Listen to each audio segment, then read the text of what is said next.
Hey guys, and welcome back. I hope you read my first chapter of West on Mars, and today I'm going to read to you the second chapter. So let's get into it. West on Mars, said Britt, represents a dream I have cherished, I think since boyhood. I think the seed of the dream must have been sown when I saw the early news films of the dome cities on Luna and Mars. The dream drew me to study architecture. Man was expanding swiftly into space, and my primary interest was in extraterrestrial design. I faced a bright future. But 20 years ago, when I met Dory, the realization of West on Mars seemed farther away than it had in boyhood. An architect's draftsman is paid well, but not lavishly, and you can imagine what sort of wealth was required to build a place like this, 40 million miles from Earth.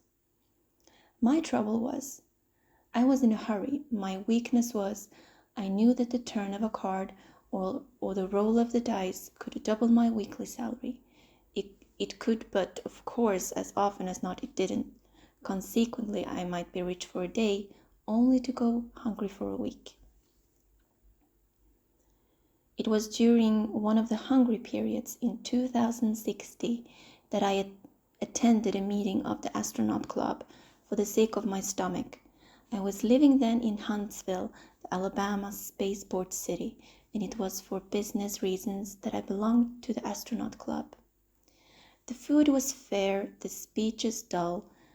I was little interested in the entertainment that was to follow, but I wanted to finish my cigar and coffee. The entertainment, it turned out, was Dory. Her father came out of the wings first, consumptive old man with a shock of unkempt gray hairs.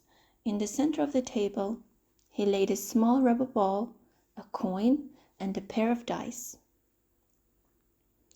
He bounced the rubber ball. It bounced a few times and subsided.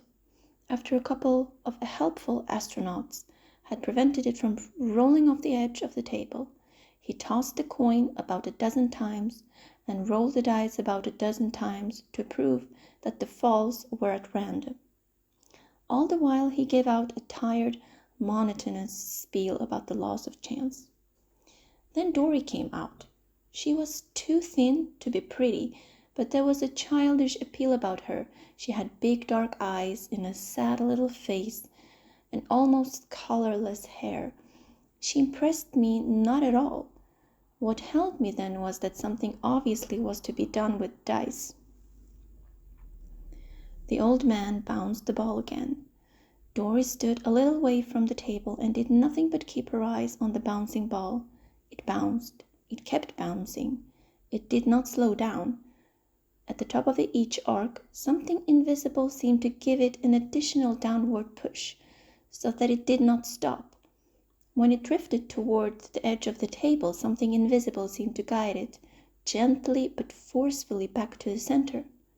The old man tossed the coin. Dory watched it silently as it spun in a sparkling arc.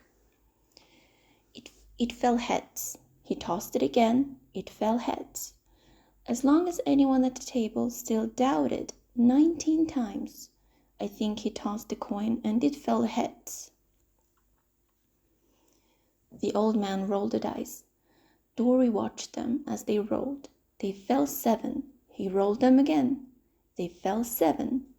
This time I counted. 22 times he rolled the dice, and 22 times they fell 7. Then someone called for an 8, and they fell 8. The act ended on a farcical note, with water jumping from a glass to splash the shirt front of Gers, the club president. Gers, whose shirt was well stuffed, didn't appear to appreciate it much, but the others roared. Then Dory and her father retired, and I was up from the table, nearly upsetting my chair to follow them. Most of the other members of the Astronaut Club undoubtedly thought the act was a clever piece of legerdemain. But I knew the power Dory possessed, for I had read much about it and had yearned for it myself. So guys, this was the ending of chapter 2, and stay tuned for chapter 3 in my next video. Thank you for listening. Bye.